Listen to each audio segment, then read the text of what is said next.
मेरे पास एक high school का पेपर है और पेपर का कोड है 824 IP। 2024 का ये साइंस का पेपर है, विज्ञान का। और इस विज्ञान के पेपर का पूरा जो है टोटल पूर्णांक 70 नंबर का, जिसमें 25 नंबर का जो होता है वो फिजिक्स होता है, 25 नंबर का बायोलॉजी होता है और 20 नंबर की जो होती है वो केमिस्ट्री होती है। ठीक है, तो मैं आपको 25 नंबर का पूरा पूरा फिजिक्स का संपूर्ण हल देंगे। संपूर्ण हल का मतलब टोटल हल इसमें मिलेगा। ठीक है, जो भी इसमें फिजिक्स के क्वेश्चन होंगे उसको मैं सारे फिजिक्स के क्वेश्चन को सॉल्व कराऊंगा अभी। ठीक है, पेपर का कोड एक बार और देख लेंगे, 824 IP। ठीक है, 2024 साइंस का पेपर है और वो भी कक्षा 10 का है, क्लास 10th का पेपर है और क्लास 10th के पेपर का सॉल्यूशन करेंगे। ठीक है, कोई प्रॉब्लम नहीं आएगी। आप ध्यान से देखिए, इसमें सेक्शन ए लिखा है। सेक्शन ए का मतलब कि पार्ट ए लिखा है। बहुविकल्पीय प्रश्न दिए हुए हैं। बहुविकल्पीय प्रश्न में करेंगे किसी लेंस से वस्तु का प्रतिबिंब आभासी, सीधा और वस्तु से छोटा बनता है।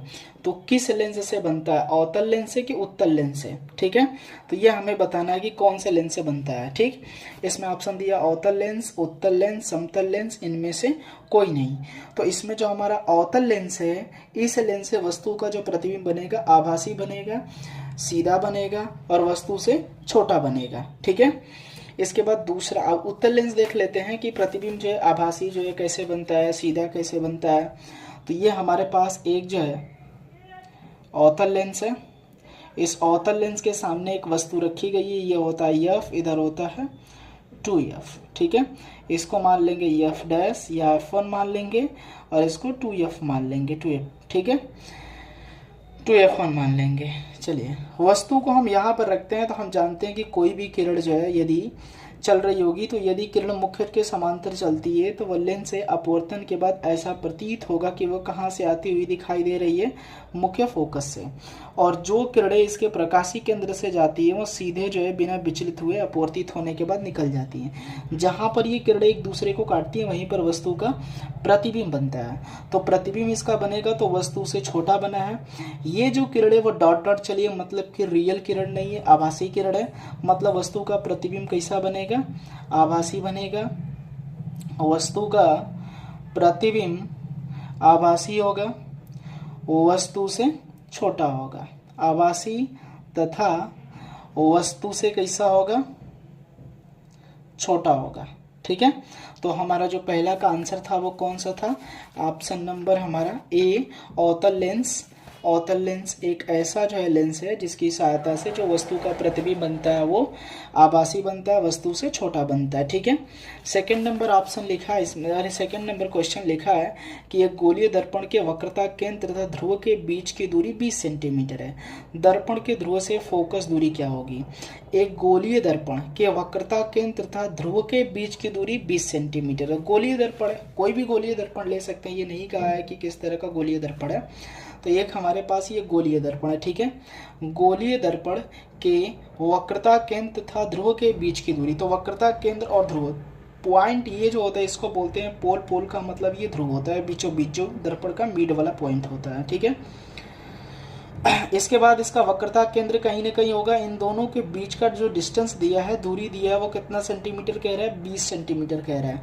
तो कह रहा है कि दर्पण से ध्रुव की फोकस दूरी ज्ञात कीजिए। कोई भी दर्पण हो, चाहे अवतल हो या उत्तल हो। ठीक है, ये भी ध्रुव है, ये भी फोकस है। ठीक है, यहाँ से भी इसकी दूरी 20 सेंटीमीटर होगी। तो फोकस दूरी जो होती है वक्रता केंद्र की कितनी होती है, अरे वक्रता त्रिज्या की आधी होती है। तो ये पूरा पूरा 20 का है तो ये वाला कितने का हो जाएगा, 10 का। ये भी पूरा पूरा 20 का है तो ये भी कितने का हो जाएगा, 10 का। मतलब जो इसकी फोकस दूरी होगी वो कितने सेंटीमीटर की होगी, 10 सेंटीमीटर की होगी। ठीक है, तो ऑप्शन नंबर कौन सा सही है हमारा, बी वाला ऑप्शन सही है। ठीक, इसके बाद हमें दिया है प्रकाश की किस घटना के कारण आकाश नीला दिखाई देता है। तो आकाश का नीला दिखाई देना प्रकाश के प्रकीर्णन की एक घटना है। ठीक है, प्रकीर्णन के कारण आसमान जो होता है वो नीला दिखाई देता है। प्रकीर्णन कहते किसे है? जब भी कोई वस्तु जो है सूर्य से वायुमंडल में जब ये प्रवेश करती है, चलती है किरणें, तो वायुमंडल में बहुत सारे धूल के कण उपस्थित होते हैं। उन धूल के कणों से ये किरणें टकराती है और टकराने के बाद वायुमंडल में फैल जाती है। और जब वायुमंडल में फैलती है तो उसमें जो बैगनी कलर है, नीला कलर, वो सबसे ज़्यादा उसका बिखरा होता है। इसलिए आसमान हमें कैसा दिखाई देता है? नीला दिखाई देता है। एक लेंस की क्षमता प्लस 2 डायोप्टर है, ठीक है।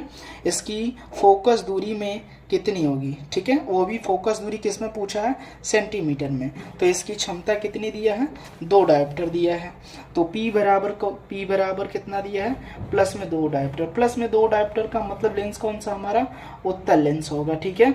अब करें इसकी फोकस दूरी हमें बतानी है, वो भी किस में बतानी है? सेंटीमीटर में। तो P बराबर फार्मूला होता है 100/F। 100/F। तो 100 हमें क्या निकालना है? फोकस दूरी। तो 100/P, मान कितना दिया है? 100, और P का मान 2, कट जाएगा तो कितना हो जाएगा? 50। और ये मान जो 100 रखे गए हैं किस में रखे जाते हैं? सेंटीमीटर में, इसलिए इसकी फोकस दूरी प्लस में 50 सेंटीमीटर की होगी। तो कौन सा ऑप्शन सही है हमारा? इसमें देखेंगे ऑप्शन नंबर ए हमारा सही है, क्योंकि कितना है? प्लस में 50 सेंटीमीटर का है, ठीक है।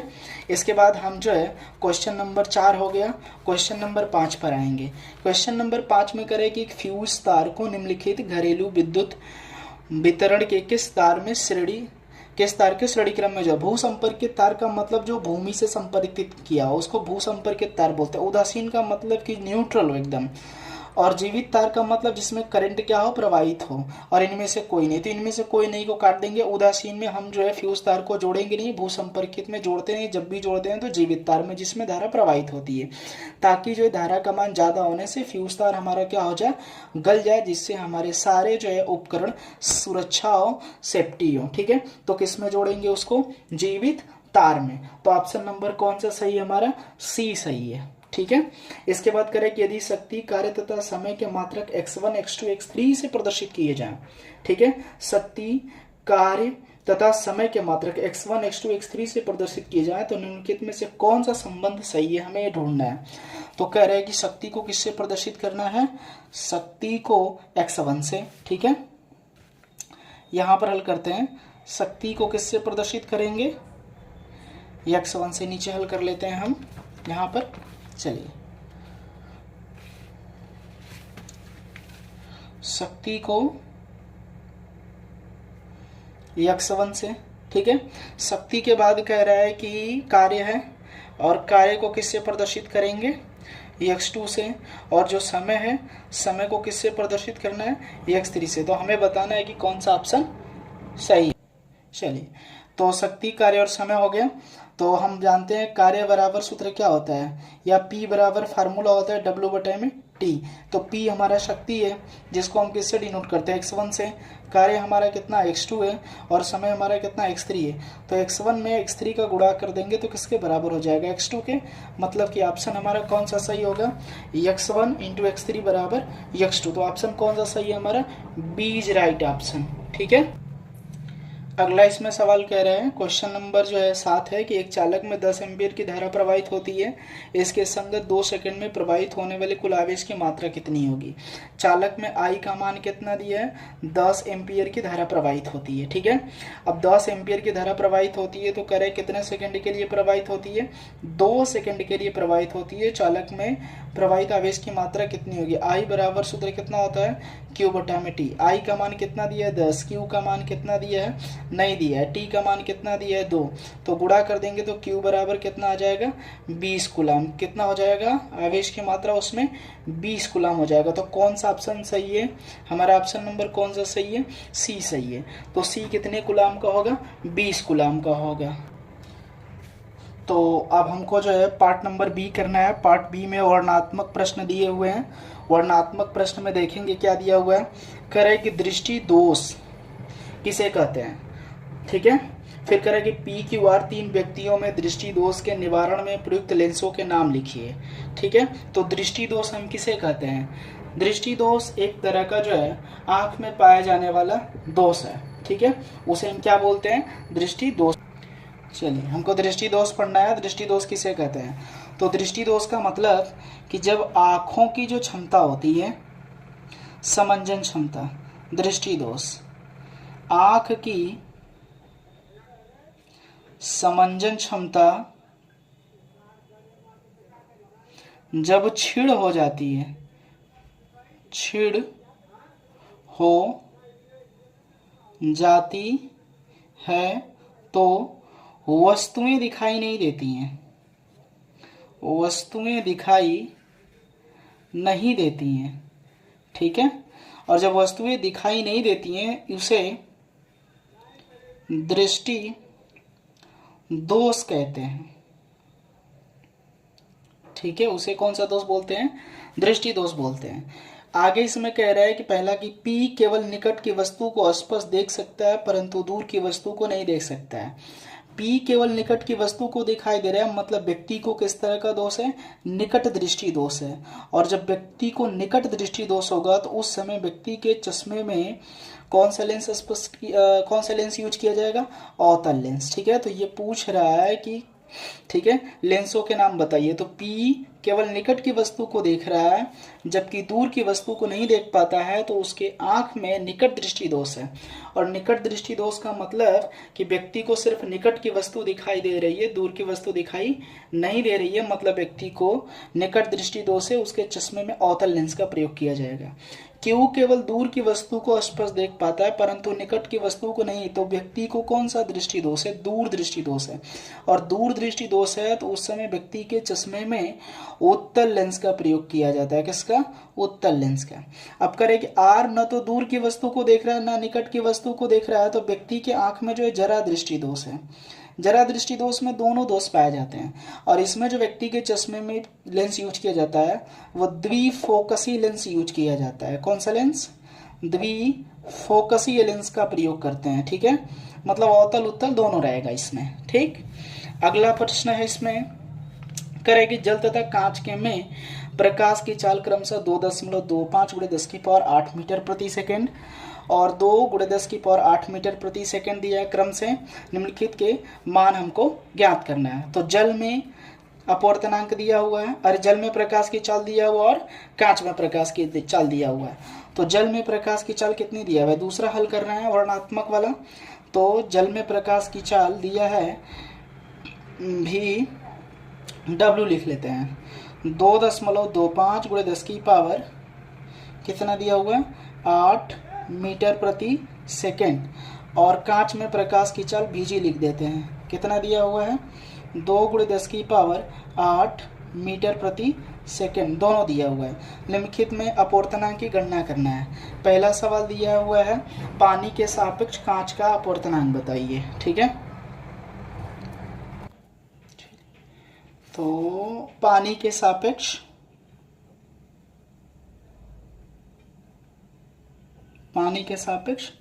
कांच का अपवर्तनांक बताना है, ठीक है। तो पानी के सापेक्ष कांच का अपवर्तनांक का मतलब WANG बराबर सूत्र कितना होता है?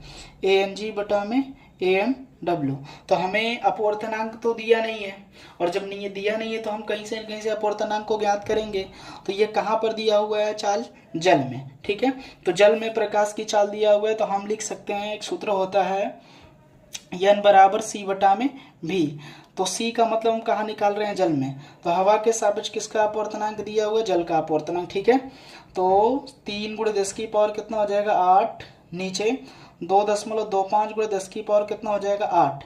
8 से 8 कट गया, 300 बटा में 225। कटाएंगे इसको तो 25 से कट जाएगा, तो 25 एक कम 25, और यहाँ से 25 दूना के 50, 25 9 2 3 चौके 12 और 3 तिली के 9, मतलब कि इसका अपवर्तनांक 4 बटे में कितना हो गया? 3 हो गया, ठीक है। इसके बाद हमें दूसरा अपवर्तनांक निकालना पड़ेगा। दूसरा अपवर्तनांक का मतलब कि अभी कहाँ निकालना है हमें? कांच में। ये कांच में निकाल दिए, ठीक है। नहीं, जल में, जल का अपवर्तनांक हो गया हवा के सापेक्ष। अब कांच का अपवर्तनांक निकालेंगे हवा के सापेक्ष, तो C बटा में इसका अपवर्तनांक कितना दिया है? VG। 3 × 10⁸ बटा में 2 × 10⁸ कैंसिल हो गया, 3 बटा में कितना हो गया 2 इसका अपूर्णांक हो गया। अब हम आसानी से WNG निकाल सकते हैं। WNG बराबर ANG का मान कितना दिया हुआ है 4 बटा में 3 और आई 3 बटा में 2 दिया हुआ है। भिन्न को पलट देंगे 4 बटा में 3 गुणे 2 बटा में 3 कितना हो जाएगा 8 बटा में 9। पहला आंसर हो गया हमारा। सेकेंड वाला ऑप्शन हमसे कहा है कि वायु के सापेक्ष कांच का अपूर्णांक बताइए, तो ANG पूछ रहा है वायु के सापेक्ष कांच का अपूर्णांक। ठीक है, तो 1 बटा में GNA होता है दूसरा वाला। ठीक, तो GNA तो 1 बटा में ANG का मान हमको पता है। ठीक है, ANG का मान 3 बटा 2 आया है, तो हम GNA का मान कितना रख सकते हैं। ठीक है, वायु के सापेक्ष कांच का अपूर्णांक, चलिए तो रख सकते हैं इसको 2 बटा में 3। ठीक, उल्टा कर देंगे तो ANG बराबर कितना हो जाएगा 2 बटा में 3। ठीक है, तो ये ऑप्शन आंसर नंबर सेकेंड वाला हो गया। ठीक है, इसके बाद करें कि चालक का प्रतिरोध किन किन बातों पर तथा किस पर निर्भर करता है। एक तार का प्रतिरोध R है, प्रतिरोध का मान कितना हो जाएगा जब उसी पदार्थ की तार की लंबाई को 2 गुनी तथा त्रिज्या आदि कर दिया जाए। ठीक है, तो तीसरा हमको करना है किसी चालक का प्रतिरोध किन किन बातों पर निर्भर करता है। ठीक है, तो तीसरा सवाल हम करेंगे जो किसी चालक का प्रतिरोध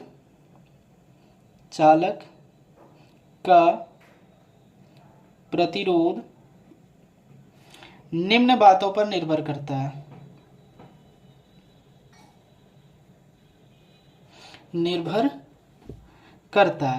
ठीक है, नंबर 1 जो चालक का प्रतिरोध होता है वह चालक के लंबाई के समानुपाती होता है। ठीक है, और दूसरा है कि जो चालक का प्रतिरोध होता है वह चालक के क्रॉस सेक्शन एरिया का मतलब अनुप्रस्थ काट के क्षेत्रफल के व्युत्क्रमानुपाती होता है।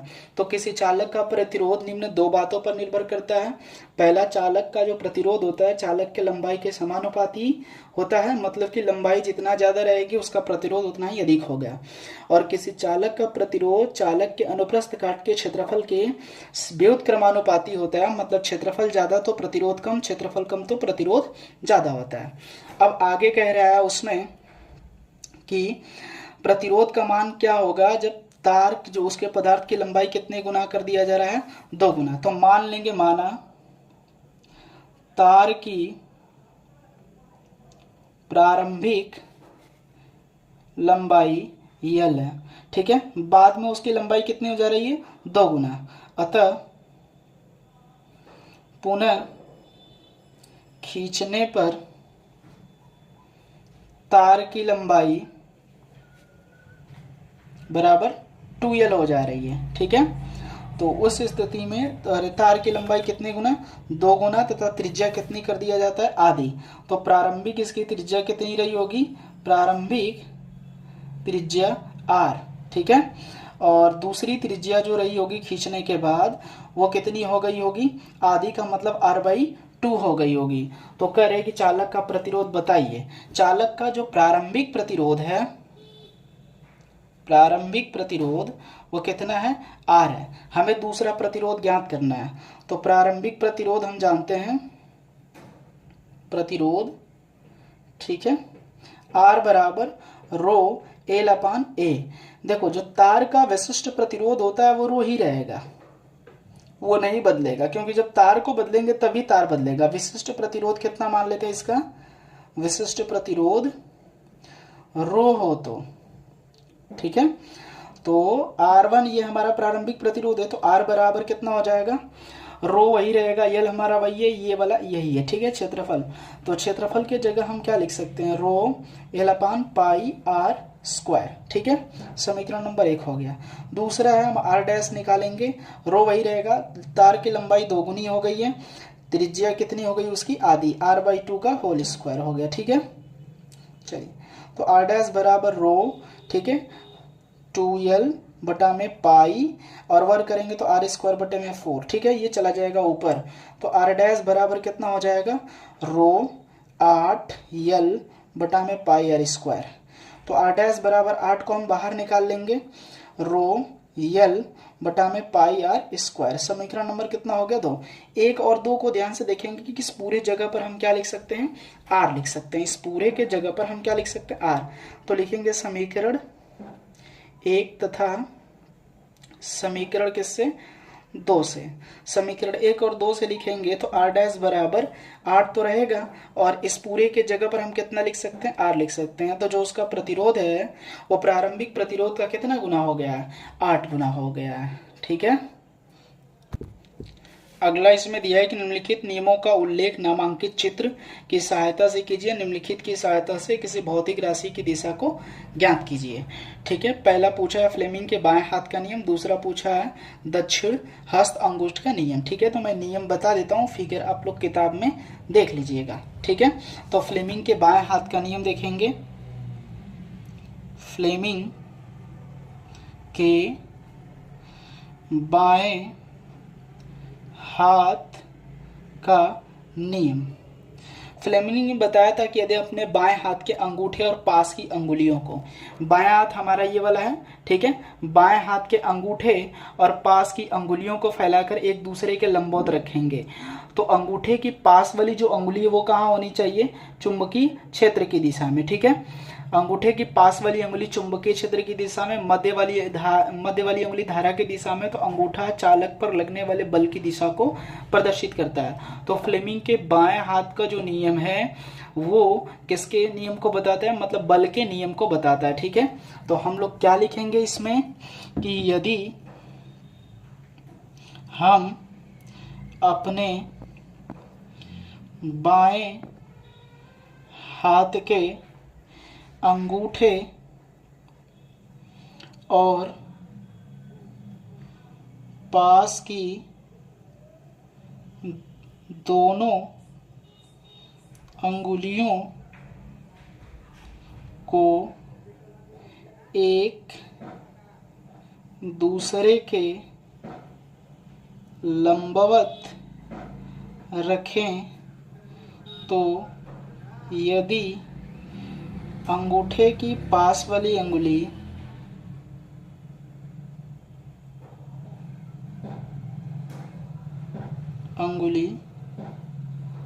धारा की दिशा में, अंगूठे की पास वाली अंगुली चुंबकीय क्षेत्र की दिशा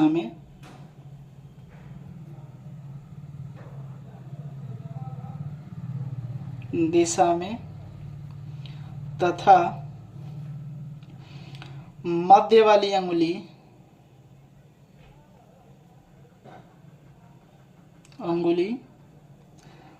धारा की दिशा में हो, धारा की दिशा में हो, तो अंगूठा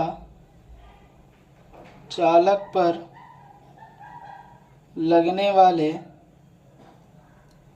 बल की दिशा को प्रदर्शित करता है।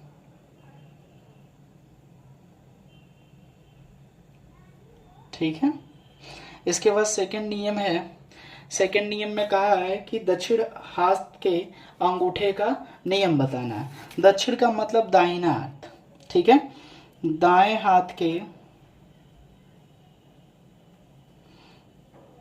अंगूठे का नियम, तो दाएं हाथ के अंगूठे का नियम पढ़ेंगे। तो यदि हम अपने दाहिने हाथ के, दाहिना हाथ हमारा ये वाला है, दाहिने हाथ के अंगूठे और अंगुलियों को, ठीक है, हमें इस प्रकार रखना है कि एक दूसरे के लंबवत होना चाहिए, मतलब ऊपर के डायरेक्शन में होना चाहिए। तो यदि अंगूठा चालक में प्रवाहित धारा की दिशा में हो तो अंगुलियां जिधर घूमती है वही चुंबकीय बल रेखाओं की क्या होती है, दिशा होती है। ठीक है। तो हम लिख सकते हैं यदि हम अपने दाएं हाथ के अंगूठे और अंगुली को फैलाकर इस प्रकार रखें कि अंगूठा धारा की दिशा में हो, तो चालक पर लिपटी हुई अंगुली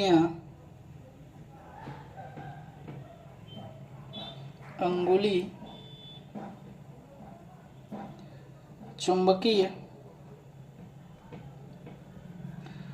बल रेखाओं की दिशा को प्रदर्शित करती हैं। ठीक है, मतलब कि ये मेरे पास कोई चालक है और इस चालक को ऐसे हम क्या किए हुए हैं कि अपने दाहिने हाथ में इसे पकड़े हुए अंगूठा को ऊपर किए हुए हैं, तो अंगुली जिधर हमारी मुड़ी हुई है ये, ठीक है, ये जिधर मोड़कर हम कर रहे हैं, ये चुंबकीय बल रेखाओं की दिशा को प्रदर्शित करती है और ये है किसकी दिशा की, धारा की दिशा में अंगूठा है। ठीक है, तो ये हमारे दाहिने हाथ के अंगूठे का नियम है। ठीक है, ओके। आप हमारे चैनल को सब्सक्राइब कीजिए, लाइक कीजिए और शेयर कीजिए। ऐसे ही वीडियो आपको हमेशा मिलते रहेंगे और बहुत सारे पेपर के सॉल्यूशन इस चैनल पर आपको मिलेंगे। ठीक है।